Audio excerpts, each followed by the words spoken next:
Price the lord, hallelujah.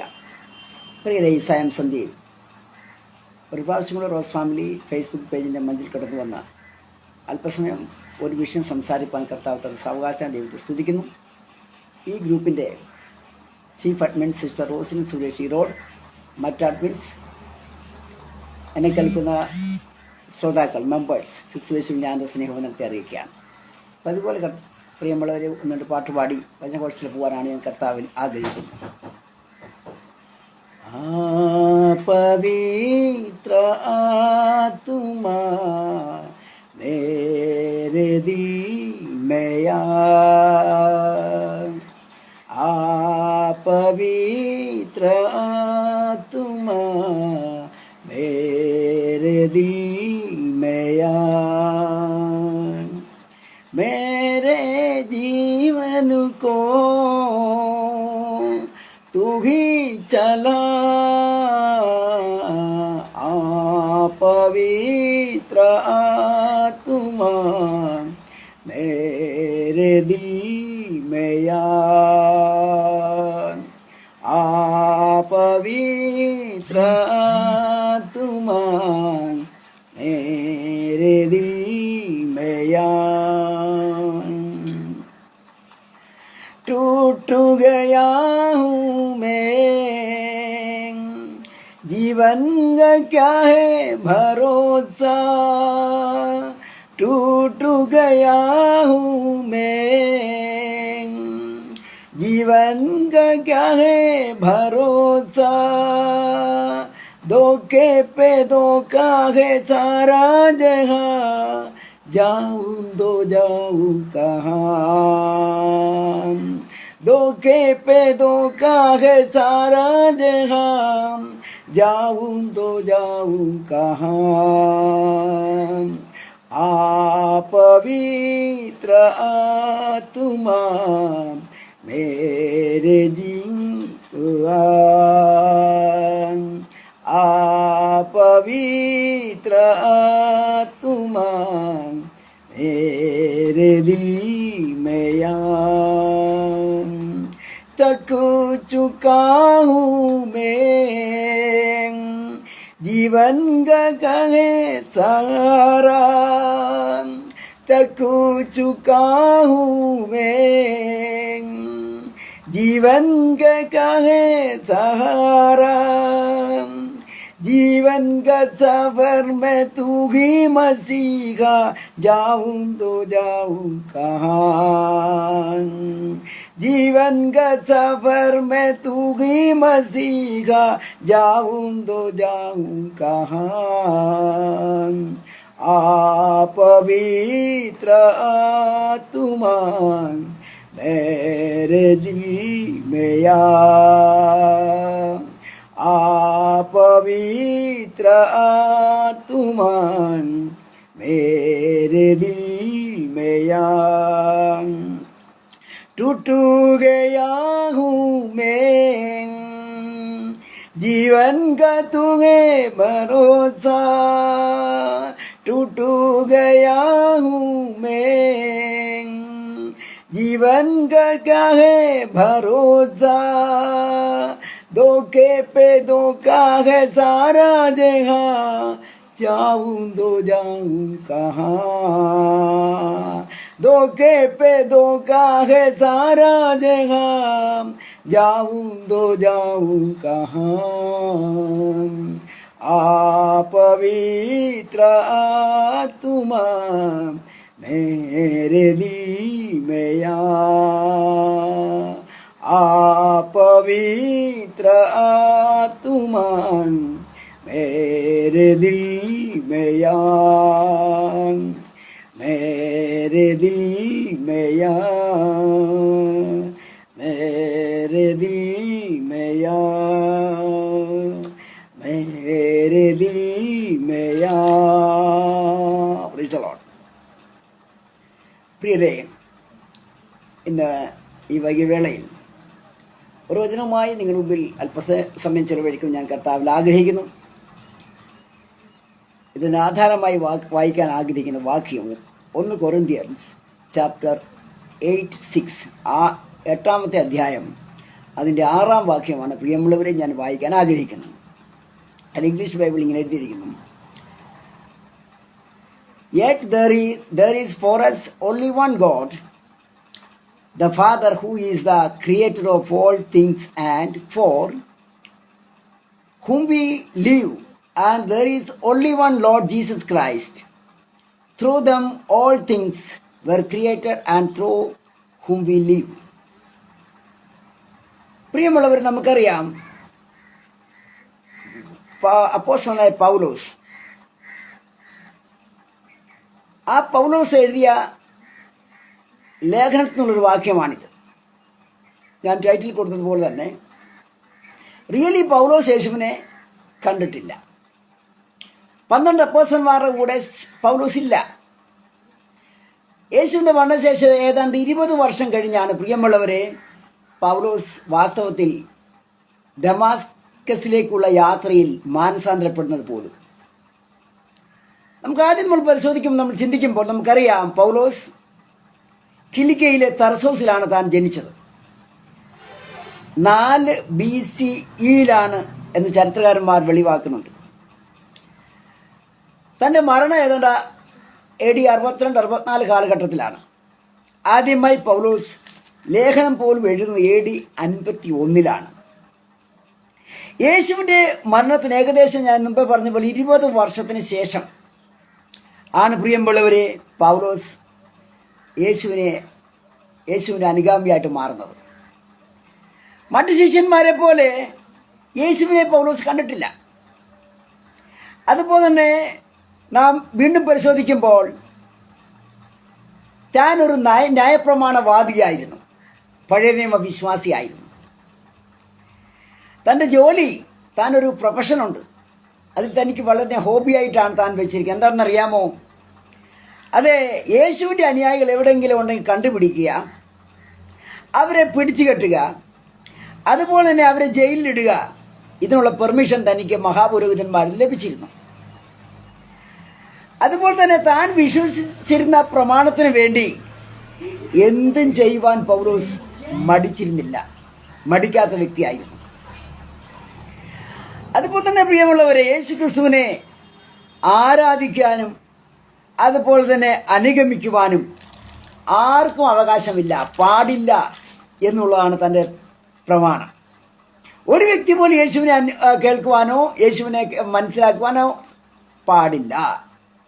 എല്ലാവരും താൻ വിശ്വസിക്കുന്ന ന്യായപ്രമാണത്തിൽ വിശ്വസിക്കണം. ഇതായിരുന്നു പൗലോസിൻ്റെ ചിന്ത. ആരെങ്കിലും യേശു ക്രിസ്തുവിനെ വിശ്വസിക്കുകയോ ആരാധിക്കുകയോ ചെയ്താൽ അവരെ മനസ്സിലാക്കി, അവരെ കണ്ടുപിടിച്ച്, അവരെ പിടിച്ചു കെട്ടി, അവരെ മാക്സിമം ഉപദ്രവിച്ച് എന്തെടുക്കും, അവരെ കൊണ്ട് ജയിലിലിടും. ഒരു ദിവസം ഈ ഉദ്ദേശത്തോടു കൂടി പൗലോസ് ഡമാസ്കസ് എന്ന് പറയുന്ന പട്ടണത്തിലേക്ക് പോവുകയാണ്. അങ്ങനെ ചെന്ന് പട്ടണത്തിൻ്റെ ആ വാതിൽക്കൽ, പട്ടണത്തിന് വാതിലുണ്ട്, ഗേറ്റുണ്ട്, അവിടെ എത്തി. എന്താണ് അപ്പോസ്തല പ്രവൃത്തി 9-ാം അധ്യായം 3-ാം വാക്യം വായിക്കുമ്പോൾ അവിടെ കാണാൻ കഴിയുന്നത്, അവൻ പ്രയാണം ചെയ്തു ഡമാസ്കസിന് സമീപിച്ച് എത്തിയപ്പോൾ പെട്ടെന്ന് ആകാശത്തുനിന്ന് വെളിച്ചം അവിടെ ചുറ്റും മിന്നി. അവൻ നിലത്ത് വീണു, ശൗലേ ശൗലേ, നീ എന്നെ ഉപദ്രവിക്കുന്നതെന്ത് എന്നാ തന്നോട് പറഞ്ഞൊരു ശബ്ദം കേട്ടു. നീ ആരാകുന്നു കർത്താവേ എന്നവൻ ചോദിച്ചതിന്, നീ ഉപദ്രവിക്കുന്ന യേശുവാകുന്നു ഞാൻ. പ്രിയരെ, അപ്പോസ്തല പ്രവൃത്തി 9-ാം അധ്യായം 8-ാം വാക്യത്തിലേക്ക് നമ്മൾ പോകുമ്പോൾ അവിടെ കാണാൻ കഴിയുന്നത്, ശൗൽ നിലത്ത് നിന്ന് എഴുന്നേറ്റ് കണ്ണു തുറന്നാറേ ഒന്നും കണ്ടില്ല, അവൻ്റെ കാഴ്ചയെല്ലാം മങ്ങി, അന്ധനായി. അവനെ കൈക്ക് പിടിച്ചു ഡമാസ്കസിൽ കൂട്ടിക്കൊണ്ടുപോയി. അവൻ 3 ദിവസം കണ്ണു കാണാതെയും തിന്നുകയും കുടിക്കുകയോ ചെയ്യാതെയിരുന്നു. ആര്? പൗലോസ്. ന്യായപ്രമാണത്തിൽ മാത്രം പ്രിയമുള്ളവരെ വിശ്വസിച്ചിരുന്ന പൗലോസ് തൻ്റെ ഹൃദയത്തിൽ ഒരു വലിയ മാനസാന്തരം ഉണ്ടാകുകയാണ്. ഇതുവരെയും താൻ വെറുത്തിരുന്ന, എതിർത്തിരുന്ന യേശുവിനെയും യേശുവിൻ്റെ അനുയായികളെയും, യേശുവിൻ്റെ അനുയായികളെ സ്നേഹിക്കാനും താൻ വിശ്വസിച്ചിരുന്ന യേശുവിൽ വിശ്വസിക്കുവാനുമാണ് പൗലോസ് എടുത്ത തീരുമാനം. യേശുവിന് വേണ്ടി പൗലോസ് ജീവിക്കാൻ തീരുമാനിച്ചു എന്നർത്ഥം. ഏകദേശം 14ഓളം ലേഖനങ്ങൾ, എപ്പിസ്റ്റൽസ് അദ്ദേഹം എഴുതുകയുണ്ടായി. അതുപോലെ തൻ്റെ ലേഖനങ്ങളും തൻ്റെ പ്രസംഗങ്ങളും തൻ്റെ യാത്രകളും ശുശ്രൂഷകളും എല്ലാം ഈ വിശ്വസിക്കുന്ന പുതുതായിട്ട് വിശ്വസിച്ച യേശുവിന് വേണ്ടി ചെലവഴിക്കാൻ, യേശുവിന് വേണ്ടി മാറ്റിവെക്കുവാൻ പൗലോസ് തീരുമാനിക്കുകയാണ്. എന്നാൽ തൻ്റെ പുതിയ വിശ്വാസം തൻ്റെ പഴയ സ്നേഹിതർക്ക്, യഹൂദന്മാർക്ക്, ന്യായപ്രമാണവാദികൾക്ക് അത്ര പിടിച്ചില്ല. അവർ പൗലോസിനെ വെറുക്കാൻ തുടങ്ങി. അതുപോലെ തന്നെ താൻ വിശ്വസിച്ചിരുന്ന യഹോവയുടെ സ്ഥാനത്ത് യേശുവിനെ പ്രതിഷ്ഠിക്കുവാൻ, യേശുവിനെ പകരക്കാരനാക്കി യേശുവിൽ മാത്രം വിശ്വസിക്കാനുള്ള ഒരു വിശ്വാസം പൗലോസിൽ ഉണ്ടാകുകയാണ്. പ്രിയമുള്ളവരെ, കാരണം എന്തെന്നറിയാമോ? പഴയ നിയമത്തിൽ അതിന് പറ്റിയ വാക്യങ്ങളുണ്ട്. ആവർത്തന പുസ്തകം 6-ാം അധ്യായം 4-ാം വാക്യത്തിൽ എഴുതിയിരിക്കുന്നത്, ഇസ്രായേലെ കേൾക്ക. അതുപോലെ തന്നെ നമ്മുടെ കർത്താവ് ഏകനാണ് നമ്മൾ എഴുതിയിരിക്കുക. യഹോവയല്ലാതെ വേറൊരു ദൈവമില്ല. യെശയ്യാ 44:6 വരുമ്പോൾ അവിടെ കാണുന്നത്, ഞാൻ ആദ്യനും അന്ത്യനുമാകുന്നു, ഞാനല്ലാതെ ഒരു ദൈവമുണ്ട് ഇല്ല. യെശയ്യാ 43:11 എന്താ എഴുതിയിരിക്കുന്ന അറിയാമോ?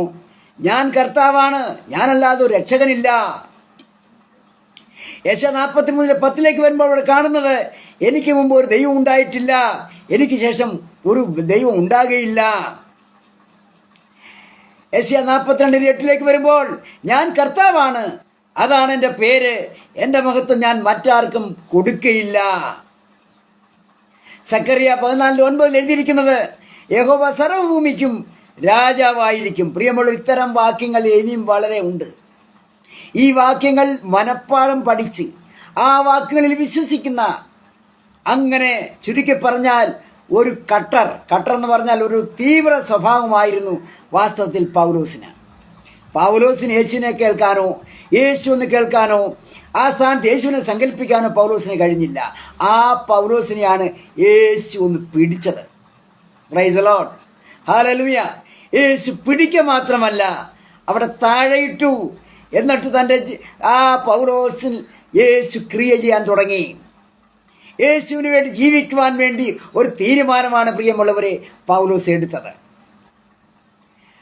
ന്യായപ്രമാണത്തിലും വിശ്വസിക്കുകയും പ്രവർത്തിക്കുകയും ചെയ്ത പൗലോസ് യേശുവിനെ കണ്ടത് നേരിട്ടല്ല, നമ്മുടെ കണ്ണുകൊണ്ടല്ല. യേശുവിനെ കണ്ടത് ദർശനത്തിൽ കൂടാണ് പൗലോസ് യേശുവിനെ കാണുന്നത്. അതിനുശേഷം തൻ്റെ ഹൃദയത്തിൽ, തൻ്റെ ജീവിതത്തിൽ, തൻ്റെ ചെയ്വരയിൽ, തൻ്റെ തിങ്കിങ്ങിൽ ഒരു വലിയ മാറ്റം ഉണ്ടാകുക. ഇന്നലെ വരെയും എതിർത്തിരുന്ന, വെറുത്തിരുന്ന, ഉപദ്രവിച്ചിരുന്ന ആ യേശുവിനെ സ്വീകരിക്കാൻ, യേശുവിന് വേണ്ടി പ്രസംഗിക്കാൻ, യേശുവിന് വേണ്ടി യാത്ര ചെയ്യാൻ, യേശുവിന് വേണ്ടി ശുശ്രൂഷകൾ ചെയ്യുവാൻ പൗലോസ് തീരുമാനിക്കുകയാണ്. പ്രിയമുള്ളവരെ, റോമാലേഖനം 10-ാം അധ്യായം 13-ാം വാക്യം നമ്മൾ വായിക്കുമ്പോൾ, കർത്താവിൻ്റെ നാമത്തെ വിളിച്ചപേക്ഷിക്കുന്ന ഏവനും രക്ഷിക്കപ്പെടും ഒരു വാക്യമാണ്. താൻ പുതിയ നിയമത്തിൽ പല ലേഖനങ്ങൾ എഴുതുമ്പോഴും ഒരു കാര്യം പ്രത്യേകം ശ്രദ്ധിച്ചിരുന്നു. പഴയ നിയമത്തിലെ യഹോവയുടെ സ്ഥാനത്ത് പുതിയ നിയമത്തിൽ കർത്താവിനെ വരച്ചിരിക്കുന്നതായിട്ട്, കർത്താവിനെ ഉപയോഗിച്ചിരിക്കുന്നതായിട്ട് നമുക്ക് കാണാൻ കഴിയും. ഒന്നൊരു തെളിവ് ഞാൻ നിങ്ങൾ മുമ്പിൽ കൊണ്ടുവരാം. ഒന്നാമത്തെ തെളിവാണ് റോമർ 10:13. അവിടെ എന്താ എഴുതിയിരിക്കുന്നത്? കർത്താവിൻ്റെ നാമത്തെ വിളിച്ചപേക്ഷിക്കുന്ന ഏവനും രക്ഷിക്കപ്പെടും. എന്നാൽ ഈ വാക്ക് യോവേൽ പ്രവചനത്തിലുണ്ടോ? യോവേൽ പ്രവചനം 2-ാം അധ്യായം 32-ാം വാക്യം വായിക്കാം. യോവേൽ 2:32 ചെല്ലുമ്പോൾ ഈ വാക്യം തന്നെ നമുക്കവിടെ കാണാൻ കഴിയുന്നു. എങ്ങനെയെന്നറിയാമോ? എന്നാൽ യഹോവയുടെ നാമം വിളിച്ചപേക്ഷിക്കുന്നവൻ എല്ലാവരും രക്ഷിക്കപ്പെടും. നോക്കുക, റോമാലേഖനത്തിൽ പറഞ്ഞു കർത്താവിൽ വിശ്വസിക്കുന്നവർ, യോവേൽ പ്രവചനത്തിൽ പറയുന്നു യഹോവയിൽ വിശ്വസിക്കുന്നവർ. ഇവിടെ നമുക്കൊരു കാര്യം കാണാൻ കഴിയുന്നത്, പൗലോസ് യഹോവ എന്ന് പറഞ്ഞ എബ്രായ പദമാണ്, യാഹ്വേ. ആ പദത്തെ താൻ തൻ്റെ ലേഖനങ്ങൾ എഴുതിയപ്പോൾ എന്ത് ചെയ്യുന്നറിയാമോ? അതിന് കൊടുത്ത പരിഭാഷ, അതിന് കൊടുത്ത വിവർത്തനം എന്തെന്ന് ചോദിച്ചാൽ ക്യൂരിയോസ് എന്നുള്ള പദമാണ് ഉപയോഗിച്ചത്. അത് ഗ്രീക്ക് ഭാഷയാണ്. കർത്താവ് എന്നതിൻ്റെ അർത്ഥം. അതിൻ്റെ അർത്ഥം യഹോവയെ ഒട്ടും മാറ്റാതെ ആ യഹോവയെ തന്നെ യേശുവായിട്ട് ഇവിടെ പൗലോസ് ആ വാക്യങ്ങളിൽ ചൂണ്ടിക്കാണിച്ചു എന്നാണ് ഞാൻ പറഞ്ഞു വരുന്നത്. പ്രിയമുള്ളവരെ, പഴയ നിയമത്തിൽ യഹോവ എന്ന് പറയുമ്പോൾ പുതിയ നിയമത്തിൽ കർത്താവ് എന്ന പദമാണ് അതിനുവേണ്ടി പൗലോസ് ഉപയോഗിച്ചിരിക്കുന്നത് നമ്മൾ കാണാൻ കഴിയും. ഒരു വാക്യം കൂടി ഞാൻ വായിക്കാം. 1 കൊരിന്ത്യർ 1:31 പ്രശംസിക്കുന്നവർ കർത്താവിൽ പ്രശംസിക്കട്ടെ. പ്രശംസിക്കുന്നവർ കർത്താവിൽ പ്രശംസിക്കട്ടെ. ഈ വാക്യം പഴയ നിയമത്തിലുണ്ടോ? ഉണ്ട്. യിരെമ്യാ പ്രവചനം 9-24 യിരെമ്യാ 9:24 നമ്മൾ ചെല്ലുമ്പോൾ അവിടെ കാണാൻ കഴിയുന്നത്, പ്രശംസിക്കുന്നവനോ യഹോവയായ ഞാൻ ഭൂമിയിൽ ദയയും ന്യായവും നീതിയും പ്രവർത്തിക്കുന്നു എന്നിങ്ങനെ എന്നെ ഗ്രഹിക്കുന്നതിൽ തന്നെ പ്രശംസിക്കട്ടെ. ഇവിടെ യിരെമ്യാ പ്രവചനത്തിലെ യഹോവ പറയുക, പ്രശംസിക്കുന്നവൻ യഹോവയിൽ പ്രശംസിക്കട്ടെ. കൊരിന്ത്യ ലേഖനത്തിൽ പൗലോസ് എഴുതിയിരിക്കുന്നത്, പ്രശംസിക്കുന്നവൻ കർത്താവിൽ പ്രശംസിക്കട്ടെ. പ്രിയരെ, 1 കൊരിന്ത്യർ 1:31 പറയുന്ന കർത്താവിനെ പൗലോസ് പരാമർശിക്കുന്ന എങ്ങനെയെന്നറിയാമോ? യിരെമ്യാ 9:24 യഹോവയായിട്ടാണ്.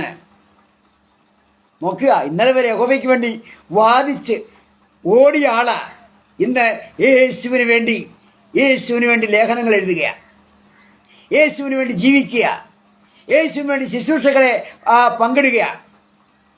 1 കൊരിന്ത്യർ 10:26 നമ്മൾ ചെല്ലുമ്പോൾ, ഭൂമിയും അതിൻ്റെ പൂർണ്ണതയും കർത്താവിനുള്ളതല്ലോ എന്ന് എഴുതിയിരിക്കുക.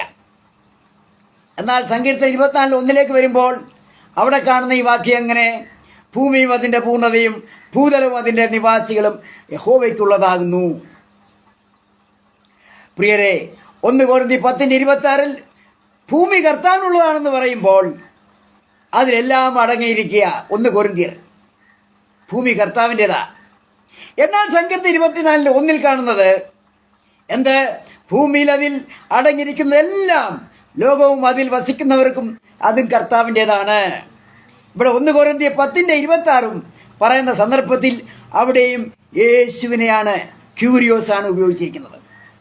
പഴയ നിയമത്തിൽ യാഹ്വേ അല്ലെങ്കിൽ യഹോവ, പുതിയ നിയമത്തിൽ ഗ്രീക്ക് ഭാഷയിൽ ക്യൂരിയോസ് എന്നാണ് അവിടെ പൗലോസ് സൂചിപ്പിച്ചിരിക്കുന്നത്. പ്രിയമുള്ളവരെ, ചുരുക്കി പറഞ്ഞാൽ എന്ത്? സങ്കീർത്തനം 24:1 പറയുന്ന കർത്താവ് ആരാ? അത് യഹോവയാ. നാം പഴയ നിയമവും പുതിയ നിയമം കൂടി തട്ടിച്ചു നോക്കുമ്പോൾ, കമ്പയർ ചെയ്യുമ്പോൾ, പ്രിയമുള്ളവർ കാര്യം കാണാൻ കഴിയുന്നതെന്ന് അറിയാമോ? കർത്താവ്, അതെ, പഴയ നിയമത്തിൽ പറയുന്ന കർത്താവ്, പുതിയ നിയമത്തിൽ പറയുന്ന കർത്താവ്, പഴയ നിയമത്തിലെയും പുതിയ നിയമത്തിലെയും ലോർഡ് എന്ന കർത്താവ് എന്ന പദം ഉപയോഗിച്ച് ഒരാൾ തന്നെയാണെന്ന് നമുക്ക് മനസ്സിലാക്കാം. മറ്റൊരു പോയിന്റ്, പ്രിയമുള്ളവരെ, ജീസസ് റിസീവ്സ് പ്രയർ. യേശു പ്രാർത്ഥന സ്വീകരിക്കുന്നു, യേശു പ്രാർത്ഥന കേൾക്കുന്നു. ഇവിടെ ആദിമ നൂറ്റാണ്ടിൽ അപ്പോസ്തോലിക കാലഘട്ടം എന്ന് പറയും, പീരീഡ് ഓഫ് അപ്പോസ്തോലിക് ഏജ്. അത് നമുക്ക് കാണാൻ കഴിയുന്നത്, ക്രിസ്തുവിനെ അന്ന് അനുകരിച്ചവർ യേശുവിനെ മടങ്ങി വരവിന് വേണ്ടി അവർ എപ്പോഴും പ്രാർത്ഥിച്ചുകൊണ്ടിരുന്നു. 1 കൊരിന്ത്യർ 1:2 ക്രിസ്തു യേശുവിൽ വിശദീകരിക്കപ്പെട്ടവരും അവിടെയും ഇവിടെയും എവിടെയും നമ്മുടെ കർത്താവായ യേശു ക്രിസ്തുവിന്റെ നാമത്തെ വിളിച്ചപേക്ഷിക്കുന്നവരും കൂടെ.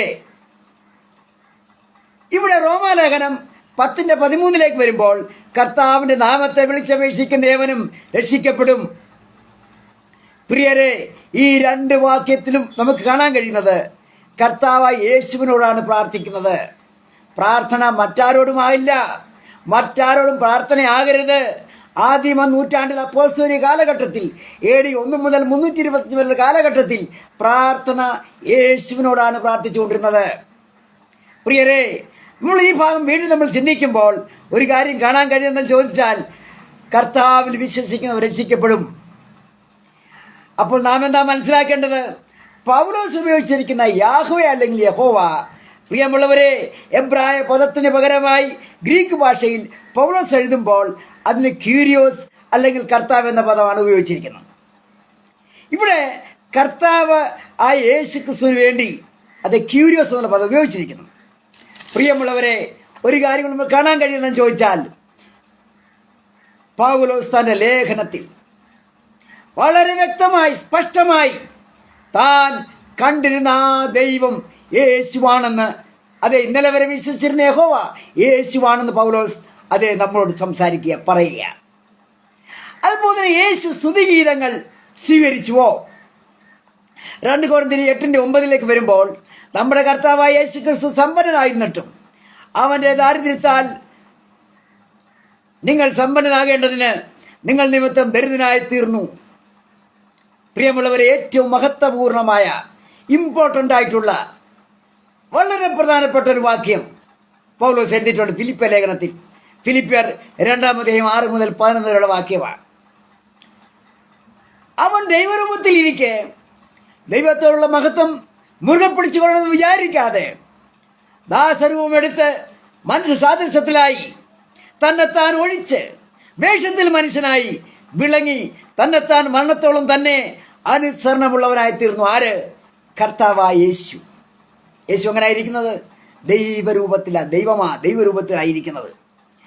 അതുപോലെ തന്നെ അവിടെ പറയുന്നത് സമത്വം മുറുകെ പിടിച്ചുകൊള്ളണമെന്ന് വിചാരിക്കാതെ ദാസരൂപം എടുത്തു. അവനൊരു സെർവൻ്റായി ഈ ഭൂമിയിലേക്ക് കടന്നു വന്നു. വേഷത്തിൽ മനുഷ്യനായി. ഇന്നൊരു പഠിപ്പിലുണ്ട് യേശു മനുഷ്യനാണെന്ന്. പലരും അങ്ങനെ പഠിപ്പിച്ചുകൊണ്ടിരിക്കണേ. പ്രിയമുള്ളവരെ, യേശു വേഷത്തിൽ മാത്രമാണ് മനുഷ്യൻ. എന്തുവാ വേഷത്തിൽ മനുഷ്യൻ? സ്കൂളിലൊക്കെ ഉണ്ട്, നമുക്കറിയാം ഫാൻസി ഡ്രസ്. ആ ഫാൻസി ഡ്രസ്സിൽ പട്ടേലും അതുപോലെ തന്നെ നെഹ്റുവും ഗാന്ധിയൊക്കെ ആയിട്ട് പലരും വേഷം അണിഞ്ഞു വരും. റിയലി അവരാരും പട്ടേലും ഗാന്ധിയൊന്നും അല്ല.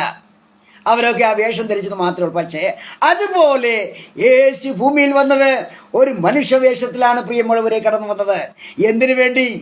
മനുഷ്യജാതിയെ രക്ഷിക്കാൻ വേണ്ടി.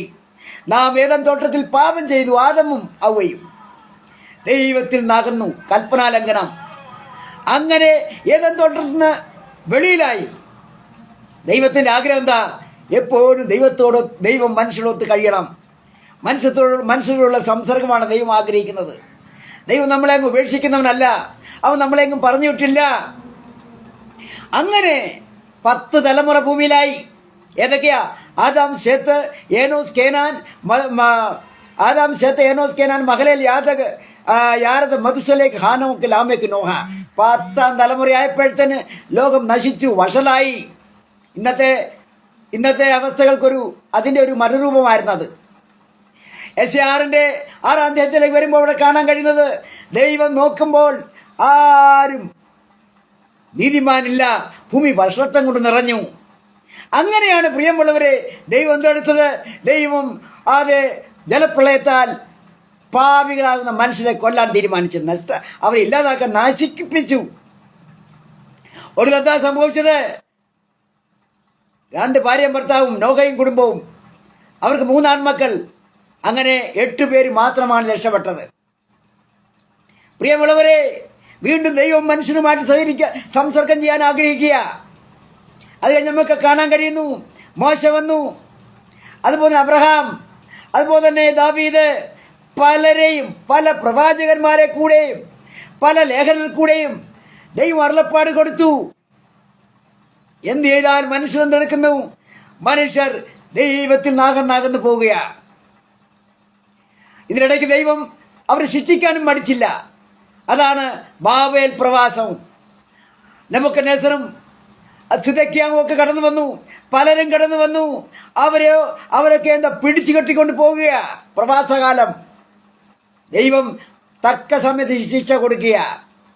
ദൈവം എന്താ ആഗ്രഹിക്കുന്നത്? മനുഷ്യൻ ദൈവത്തോടൊത്ത് ദൈവത്തിന്റെ ആജ്ഞകൾ പാലിച്ച് ജീവിക്കണം. പക്ഷെ മനുഷ്യനോ തോന്നിയതുപോലെ ജീവിക്കാനാണ് തീരുമാനിച്ചത്. അവരാരും ദൈവത്തിന്റെ അരുളപ്പാട് കേട്ടില്ല. ദൈവം അങ്ങനെയാണ് തിരഞ്ഞെടുത്തത് ഒരു സ്വന്തം ജനത്തെ. അതാണ് ഇസ്രയേലോ അവരും ദൈവത്തെ തള്ളിയപ്പോൾ ദൈവം എന്തെടുത്തു? അവരേകദേശം 2000 വർഷം അവരെ ഭൂമിയിൽ ഊടാടി ഇതറുതർ അവരെ ചിതറിച്ചു. അങ്ങനെയാണ് യെഹെസ്കേൽ പ്രവചനം 37ാം അധ്യായത്തിലേക്ക് വരുമ്പോൾ അവിടെ ദൈവത്തിന്റെ ദൂതൻ കാണുന്നത് ഒരു വലിയൊരു അസ്ഥികളുടെ താഴ്വര അവിടെ കാണുകയാണ്. ലോകമാണ് ഈ അസ്ഥി താഴ്വര. ലോകത്തെയാണ് അവിടെ ഉപമിക്കുന്നത്. ലോകത്തിലെ താഴ്വരയിൽ ഇസ്രായേൽ മക്കൾ ചിതറിക്കപ്പെട്ടു. പ്രിയരെ, നാം ദാരിദ്ര്യത്തിലേക്ക് വരുമ്പോൾ അവിടെ ഒരു ഭക്ഷ്യവാക്യമുണ്ട്. Price the Lord. ദൈവത്തിന്റെ മനസ്സിന്റെ ആഗ്രഹം എന്താ? മനുഷ്യൻ നശിക്കരുത്, മനുഷ്യൻ സാത്താൻ അടിമയാകരുത്, മനുഷ്യൻ ദൈവത്തോടൊത്ത് യാത്ര ചെയ്യണം. നമുക്കറിയാം ഹാനോക്ക് 300 വർഷം, 3 വർഷമല്ല 300 വർഷം ദൈവത്തോടൊപ്പം യാത്ര ചെയ്തപ്പോൾ അവർ ഉടലോടെ ദൈവം എടുക്കുക. പ്രിയരെ, ദൈവം എന്താണ് ആഗ്രഹിക്കുന്നത്? നാം ദൈവത്തോടൊത്ത് യാത്ര ചെയ്യണം. Price the Lord. അങ്ങനെ യേശു കടന്നു വന്നു. യേശുവിനെയോ ആ ഇസ്രായേൽ യഹൂദന്മാർ തള്ളിക്കളയാ ഉണ്ടായത്. പിന്നീടാണ് പ്രിയമുള്ളവർ നമുക്ക് അവസരം കിട്ടിയത്. ഒരു യഹൂദൻ ഇവിടെ ഇന്ത്യയിലില്ല. ആര് ദൈവത്തിന് സ്വന്തം? എല്ലാവരും ജാതികളിൽ നിന്നാണ് വന്നേക്കുന്നത്. ആരും മുമ്പന്മാരൊന്നുമില്ല ഇവിടെ. എല്ലാവരും ഒരുപോലെ ഉള്ളൂ. പ്രിയരെ, നാം വീണ്ടും പരിശോധിക്കുമ്പോൾ ഇവിടെ ആ യേശു ഭൂമിയിലേക്ക്, അവിടെ അതാ പറയുന്ന വാക്യം, ഫിലിപ്പിയർ 2-ാം അധ്യായം ആ വാക്യം ഇങ്ങനെയാണ് പറയുന്നത്: മനുഷ്യനായി വിളങ്ങി തന്നെ താൻ താഴ്ത്തി മരണത്തോളം, ക്രൂശിലെ മരണത്തോളം തന്നെ അനുസരണമുള്ളവനായി തീർന്നു. പ്രിയമുള്ളവരെ, ആദ്യ നൂറ്റാണ്ടിലെ ശിഷ്യന്മാരും ഭക്തരും അവർ യേശുവിനെ ആരാധിച്ചു. അവർ യേശുവിന് വേണ്ടി ഗീതങ്ങൾ തയ്യാറാക്കി. അവർ യേശുവിനെ ദൈവമായിട്ട് കണ്ടിരുന്നു. പ്രിയമുള്ളവരെ, യേശു ദാസരൂപമെടുത്ത് ഒരു മനുഷ്യവേഷത്തിലായി ഭൂമിയിൽ കടന്നു വന്നു. ഹല്ലേലൂയ. ആ ഏകസത്യ ദൈവത്തെ, ഹല്ലേലൂയ, പൗലോസ് മനസ്സിലാക്കി എന്നർത്ഥം. പൗലോസിന് മനസ്സിലായി, ഇനി എന്റെ നയപ്രമാണം കൊണ്ട് കാര്യമില്ല. എന്നെ യേശു തൊട്ടു, എന്നെ യേശു സ്പർശിച്ചു. ഞാൻ ഇന്നലെ വരെയുള്ള എൻ്റെ ജീവിതമല്ല, എനിക്കൊരു പുതിയ ജീവിതം, പുതിയ വിശ്വാസം, പുതിയ തിങ്കിങ് ആണ് അവിടെ പൗലോസ് ഫോളോ ചെയ്യാൻ പോകുന്നത്. ഹല്ലേലൂയ. Praise the lord. യേശു സൃഷ്ടിയല്ല പ്രിയമുള്ളവരെ, യേശു സൃഷ്ടിതാവാണെന്ന് മനസ്സിലാക്കണം. ഹല്ലേലൂയ. മറ്റൊരു പോയിന്റ്, യേശു മുമ്പേ ഉള്ളവനാണ്.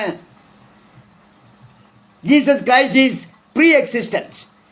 റോമാലേഖനം 8-ാം അധ്യായം 3-ാം വാക്യം വായിക്കുമ്പോൾ, ജഡത്താലുള്ള ബലഹീനത നിമിത്തം ന്യായപ്രമാണത്തിന് കഴിയാത്തതിനെ ദൈവം തന്റെ പുത്രനെ പാപജഡത്തിന്റെ സാദൃശ്യത്തിലും പാപം നിമിത്തവും അയച്ചു. പ്രിയമുള്ളവരെ, പാപജഡത്തിന്റെ സാദൃശ്യം എന്ന് പറഞ്ഞാൽ ഒരു മനുഷ്യ വേഷത്തിൽ അയച്ചു. ദൈവം തന്റെ പുത്രനെ മനുഷ്യ വേഷത്തിൽ ഈ ഭൂമിയിലേക്ക് അയച്ചപ്പോൾ 1 കൊരിന്ത്യർ 10:4 എഴുതിയിരിക്കുന്നു: എല്ലാവരും ഒരേ ആത്മീയ ആഹാരം തിന്നു, എല്ലാവരും ഒരേ ആത്മീക പാനീയം കുടിച്ചു. അവരെ അനുഗമിച്ചവർ ആത്മീക പാറയിൽ നിന്നല്ലോ, അവരെ അനുഗമിച്ച ആത്മീക പാറയിൽ നിന്നല്ലോ അവർ കുടിച്ചത്. ആ പാറ ക്രിസ്തുവായിരുന്നു. അന്നേ ക്രിസ്തു ഉണ്ട്. ഹല്ലേലൂയ. അന്നേ ക്രിസ്തു ഉണ്ട്. ആ പഴയ നിയമത്തിലെ ഭക്തന്മാർ കുടിച്ചതും കഴിച്ചതും ആ യേശുവിനെയാണ്. ഹല്ലേലൂയ. അവർ പിൻഗമിച്ചത് യേശുവിനെ. അതാണ് പറയുന്നത്. അതാരാ പറഞ്ഞത്? പൗലോസാ പറഞ്ഞത്. Price the Lord. ആ പൗലോസിനെ അറിയാമായിരുന്നു ഈ യേശു ആരാണെന്ന്. പക്ഷേ ഇന്നത്തെ പലർക്കും യേശുവിനെ ആരാന്ന് മനസ്സിലായിട്ടില്ല. അവർ മറ്റുള്ളവരെ പോലെ യേശുവിനെ കണക്കാക്കുന്നു. എന്നാൽ യേശു ആരാണെന്ന് പൗലോസിന് മനസ്സിലായി. പൗലോസും നമ്മളെ പോലെയാ. പൗലോസ് യേശുവിനെ കണ്ടിട്ടില്ല, നമ്മളും കണ്ടിട്ടില്ല. പക്ഷേ ദർശനത്തിൽ 3 പ്രാവശ്യത്തോളം ദർശനത്തിൽ യേശു പൗലോസിനെ പൗലോസ് യേശുവിനെ കണ്ടതായിട്ട് ബൈബിൾ വെളിവാക്കുന്നുണ്ട്. അങ്ങനെ പ്രിയമുള്ളവരെ, പഴയ നിയമ ഇസ്രായേലിൽ ഭക്ഷിച്ച ആത്മീയാഹാരം, അവർ കുടിച്ച ആത്മീയ പാനീയം അതെന്തായിരുന്നു? അത് ക്രിസ്തു ആയിരുന്നു. ഹല്ലേലൂയ. Praise the lord. യേശു, ഹല്ലേലൂയ, യേശു ആരാണെന്ന് ഇവിടെ പൗലോസ് വ്യക്തമായി സ്പഷ്ടമായി നമ്മളോട് സംസാരിക്കുക. ഗലാത്യർ 4:4 വരുമ്പോൾ, എന്നാൽ കാലം സമ്പൂർണ്ണത വന്നപ്പോൾ ദൈവം തന്റെ പുത്രനെ സ്ത്രീയിൽ നിന്ന് ജനിച്ചവനായി ന്യായപ്രമാണത്തിന് കീഴെ ജനിച്ചവനായി നിയോഗിച്ചയച്ചത്. അവൻ ന്യായപ്രമാണത്തിന് കീഴെ ഉള്ളവരെ വിലയ്ക്ക് വാങ്ങിയിട്ട് നാം പുത്രത്വം പ്രാപിക്കേണ്ടത് തന്നെ കാലസമ്പൂർണത വന്നപ്പോൾ എന്ന് പറഞ്ഞ കാലം തികഞ്ഞപ്പോൾ. ഇതേക്കുറിച്ചായി യോഹന്നാൻ സ്നാപകൻ വിളിച്ചു പറഞ്ഞത്, കാലം തികഞ്ഞു, ദൈവരാജ്യം സമീപിച്ചിരിക്കാൻ നിങ്ങൾ മാനസാന്തരപ്പെടുവീൻ എന്ന് ആര് വിളിച്ചു പറഞ്ഞു? ബാപ്റ്റിസ്റ്റ് ജോൺ യോഹന്നാൻ സ്നാപകൻ വിളിച്ചു പറയും. കാലം തികഞ്ഞു, കാലസമ്പൂർണത വന്നപ്പോൾ അവൻ സ്ത്രീയിൽ നിന്ന് ഉത്ഭവിച്ചു. പ്രിയരെ, കാലസമ്പൂർണത വന്നപ്പോൾ ദൈവത്തിന്റെ പുത്രനെ സ്ത്രീയിൽ നിന്ന് ജനിച്ചവനായി, ഹല്ലേലൂയ, നമ്മുടെ ഇടയിലേക്ക് അയക്കപ്പെട്ടു. പ്രിയമുള്ളവർ, യേശു സൃഷ്ടിയല്ല, യേശു സൃഷ്ടാവാണ്. ഇന്ന് ലോകം യേശുവിനെ ഒരു ക്രിയേഷനായി, സൃഷ്ടിയായി പഠിപ്പിക്കുന്നുണ്ട്.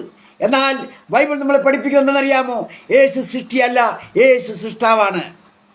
1 കൊരിന്ത്യർ 8:6 പിതാവായ ഏകദൈവമേ നമുക്കുള്ളൂ, അവൻ സകലത്തിനും കാരണഭൂതനും, നാം അവനായി ജീവിക്കേണ്ടതുമാകുന്നു. യേശു ക്രിസ്തു ഏക കർത്താവും നമുക്കുണ്ട്, അവൻ മുഖാന്തരം. അതാ പോയിന്റ്. ആര് മുഖാന്തരം? കർത്താവ് മുഖാന്തരം, യേശു മുഖാന്തരം സകലതും അവൻ മുഖാന്തരം നാമുമാകുന്നു. അപ്പോൾ സൃഷ്ടി ആരാ ഉണ്ടാക്കിയത്? സൃഷ്ടിക്കപ്പെട്ടത് ആർക്ക് വേണ്ടിയാണ്? യേശുവാണ് സൃഷ്ടിച്ചത്. യേശു സൃഷ്ടിയല്ല, യേശു സൃഷ്ടിതാവാണ്, ക്രിയേറ്ററാണ്. നമ്മൾ മനസ്സിലാക്കണം. യേശയ്യാ 44:24 എഴുതിയിരിക്കുന്നത്, നിന്റെ വീണ്ടെടുപ്പുകാരനും ഗർഭത്തിൽ നിന്നെ നിർമ്മിച്ചവനുമായ യഹോവ ഇപ്രകാരം അരുളി ചെയ്യുന്നു, യഹോവയായി ഞാൻ സകലവും ഉണ്ടാക്കുന്നു. ഞാൻ തന്നെ ആകാശത്തെ വിരിക്കുകയും ഭൂമിയെ പരത്തുകയും ചെയ്തിരിക്കുന്നു. ആർ എന്നോട് കൂടെ ഉണ്ടായിരുന്നു? എൻ്റെ കൂടെ സപ്പോർട്ടിന് ആരുമില്ലെന്നാണ് ഇവിടെ പറയുന്നത് യഹോവ. ഹല്ലേലൂയ. പ്രിയമുള്ളവരെ, കർത്താവ് ഹല്ലേലൂയ എന്ന പദം നമുക്കറിയാം എബ്രായ ഭാഷയുടെ പദമാണ് യാഹ്വേ. ഈ ഭൂമിയെ തന്നെത്താൻ സൃഷ്ടിച്ചു എന്നാണ് പറഞ്ഞത്. എന്നാൽ പൗലോസ് പറയുന്നു യേശുവാണ് എല്ലാത്തിനും സൃഷ്ടിച്ചതെന്ന്. ഇപ്പോൾ കണ്ണു തുറന്ന് പൗലോസ് നോക്കുമ്പോൾ യേശുവിനെ മാത്രമേ കാണുന്നുള്ളൂ. നിന്റെ ജീവിതത്തിൽ യേശു ഉണ്ടോ? അത് യേശു എവിടെയെങ്കിലും പോയിരിക്കുകയാണോ? യേശുവിനെ കണ്ണു തുറന്ന് നീ കാണുന്നോ? നിന്റെ വേദനയിൽ, നിന്റെ ഭാരത്തിൽ, നിന്റെ പ്രയാസത്തിൽ, നിന്റെ ഇല്ലായ്മയിൽ നീ യേശുവിനെ കാണുന്നുണ്ടോ? പൗലോസിനെ പറ്റി പഠിക്കുമ്പോൾ പൗലോസ് യേശുവിനെ മാത്രമേ കാണുന്നുള്ളൂ. പൗലോസ് പറയുക, ഈ പ്രപഞ്ചത്തെ, ഈ ചരാചരത്തെ നിർമ്മിച്ചത് യേശുവാണെന്ന പൗലോസ് നമ്മളെ പഠിപ്പിക്കുന്നത്. പ്രിയമുള്ളവരെ, ആദ്യ നൂറ്റാണ്ടിലെ ഭക്തന്മാർ യേശുവിനെ ദൈവമായി കണ്ടിരുന്നോ? 1 കൊരിന്ത്യർ 3:4 ആരാധന കൂട്ടങ്ങൾ കർത്താവിന്റെ നാമത്തിൽ കൂടി വരുന്നതായി വിവരിച്ചിട്ടുണ്ട് 1-ാം നൂറ്റാണ്ടിൽ. റോമർ 6:3 ആദിമ നൂറ്റാണ്ടിൽ യേശുവിന്റെ നാമത്തിൽ പുതിയതായി കടന്നുവരെ സ്നാനപ്പെടുത്തിയിരുന്നു. ഇന്നത്തെ സ്നാനമൊക്കെ പരിശോധിക്കുമ്പോൾ പലതരത്തിലുള്ള ഇൻട്രസ്റ്റിംഗ് സീനാണ് നമ്മൾ കാണുന്നത്. ഞാനൊരിക്കൽ സോഷ്യൽ മീഡിയ കണ്ടപ്പോൾ ഒരു രോഗിയെ ഒരു ചങ്ങാടത്തിലാക്കി അതിൻ്റെ അടുത്തൊരു പുരോഹിതനിരിക്കുക. എങ്ങനെ വെള്ളത്തിൽ മുക്കുന്ന എനിക്കറിയില്ല. പ്രിയമുള്ളവരെ, പൂർണ്ണമായി മാനസാന്തരപ്പെടാതെ, പൂർണ്ണമായി രക്ഷിക്കപ്പെടാതെ ഒരു വ്യക്തിയെ സ്നാനപ്പെടുത്തരുത്. സ്നാനപ്പെടുത്തിയാൽ സ്നാനപ്പെടുന്നവനാണ് ഉത്തരവാദി.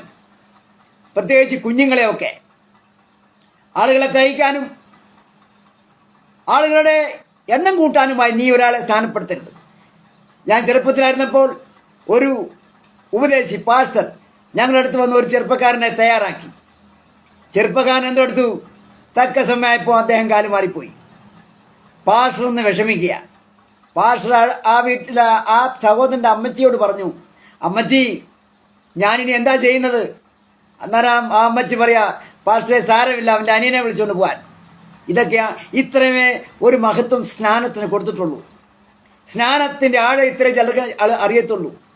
പ്രിയമുള്ളവരെ, ആദിമ നൂറ്റാണ്ടിൽ മാനസാന്തരം വന്നിട്ട് രക്ഷ പ്രാപിച്ചിട്ട് അവരെ സ്നാനപ്പെടുത്തി അവരാണ് സഭയോട് ചേർന്നത്. ഹല്ലേലൂയ. നമുക്കറിയാം 1 കൊരിന്ത്യർ 11:20 പ്രകാരം ആദിമ നൂറ്റാണ്ടിലെ ഭക്തന്മാർ കൂടി വരുമ്പോൾ കർത്താവിൻ്റെ അത്താഴം, ലോർഡ് സപ്പർ ഉണ്ടായിരുന്നു. കർത്താവിൻ്റെ അത്താഴം എന്ന വിശുദ്ധ ഭക്ഷണം അന്നുണ്ടായിരുന്നു. ആദിമ നൂറ്റാണ്ടിലെ അപ്പോസ്തലന്മാരും മറ്റു വിശ്വാസികൾ യേശുവിന്റെ നാമത്തിൽ അവരെന്തൊക്കെ ചെയ്യുന്നറിയാമോ? അത്ഭുതങ്ങൾ, അടയാളങ്ങൾ, വീര്യപ്രവൃത്തികൾ അവർ നടക്കുന്നത് കണ്ടു. ഇന്നുണ്ടോ? അതിനെതിരാ മനുഷ്യൻ. ഇതൊന്നും വേണ്ട, പാടില്ലെന്നാ പഠിപ്പിക്കുന്നത്. അതുപോലെ തന്നെ ഭൂതങ്ങളെ പുറത്താക്കുന്നത് കണ്ടു. ആര്? ശിഷ്യന്മാരും അപ്പോസ്തലന്മാരും. അതുപോലെ തന്നെ രോഗിയുടെ മേൽ കൈവച്ചാൽ സൗഖ്യം. എൻ്റെ ഈ വിരല് ചെറുപ്പത്തിൽ മുറിഞ്ഞു പോയതാ. എൻ്റെ പിതാവ് ഒരു വലിയ പാസ്റ്ററായിരുന്നു. പീസ് വെച്ച് പ്രാർത്ഥിച്ചു, സൗഖ്യമായി. പ്രിയമുള്ളവരെ, സൗഖ്യം പറഞ്ഞ പോലെ ജീവിതത്തിൽ അത് പ്രാക്ടിക്കലി വരണം. രോഗിയുടെ മേൽ പ്രാർത്ഥിച്ചാൽ, കൈവച്ചാൽ സൗഖ്യം അന്നുണ്ടായിരുന്നു. അതുപോലെ തന്നെ പ്രിയമുള്ളവരെ, നമുക്ക് കാണാൻ കഴിയും, ഹല്ലേലൂയ, യേശു അല്ലാതെ മറ്റൊരു ദൈവമില്ല എന്ന് അപ്പോസ്തലന്മാർ ആദിമ നൂറ്റാണ്ടിൽ പഠിപ്പിച്ചിരുന്നു, പ്രസംഗിച്ചിരുന്നു.